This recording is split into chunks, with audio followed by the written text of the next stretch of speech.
Un changement de paradigme en santé peut-il redéfinir notre approche de l'obésité?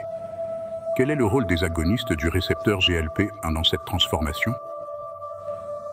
Nous explorons le développement de médicaments GLP-1 comme Ozempic, Wegovy et Mounjaro. Médicaments pour diabète imitent l'action de l'hormone peptide 1 de type glucagon. En améliorant la libération d'insuline dépendante du glucose et en réduisant l'appétit, ces médicaments ont été réaffectés pour la gestion de l'obésité. Les essais cliniques ont montré leurs avantages en termes de perte de poids, marquant un changement de stratégie de traitement largement adopté. Concernant la dynamique du marché, les analystes prévoient une augmentation à 100 milliards de dollars d'ici 2030, reflétant l'adoption et le potentiel des médicaments GLP-1 pour des prescriptions à long terme.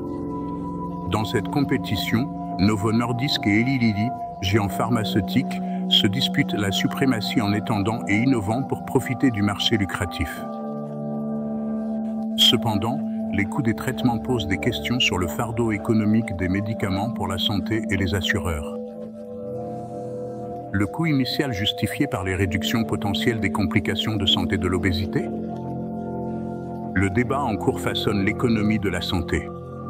Les points de vue sociétaux sur l'obésité évoluent aussi, passant d'opinions centrées sur le mode de vie à une compréhension plus nuancée de l'obésité comme maladie chronique. Questions éthiques et stigmatisation subsistent, discours critiques sur potentiel de médicaments à renforcer stigmates sociaux de l'obésité. Cela exige un marketing éthique et des messages sensibles sur la santé publique. Scientifiquement, ces médicaments offrent plus qu'une simple perte de poids. Ils agissent sur les voies du système nerveux central impliquées dans la faim et la satiété, ce qui pourrait avoir des implications pour le traitement d'une gamme de comportements addictifs et de troubles psychiatriques. L'étude des incrétines ouvre de nouvelles cibles thérapeutiques pour les syndromes métaboliques, offrant des options de traitement plus complètes. Enfin, nous abordons la politique et la réglementation. Le rôle crucial de la FDA dans l'approbation des médicaments et la surveillance souligne la nécessité d'essais cliniques rigoureux et de surveillance post-commercialisation pour la sécurité des patients.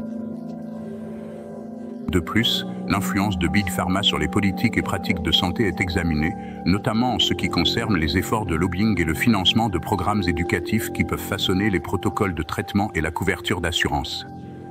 En conclusion, le rôle transformateur des agonistes du récepteur GLP-1 est indéniable. Ils ont changé notre approche de l'obésité, influencé le marché, la santé, la science, la société et les politiques et continueront de le faire. Préparez-vous pour le prochain épisode où nous révélerons la percée en matière de perte de poids, retatrutide. Cette innovation révolutionnaire révolutionne l'industrie de la perte de poids et nous avons hâte de partager tous les détails avec vous. Restez à l'écoute pour cet épisode passionnant et informatif.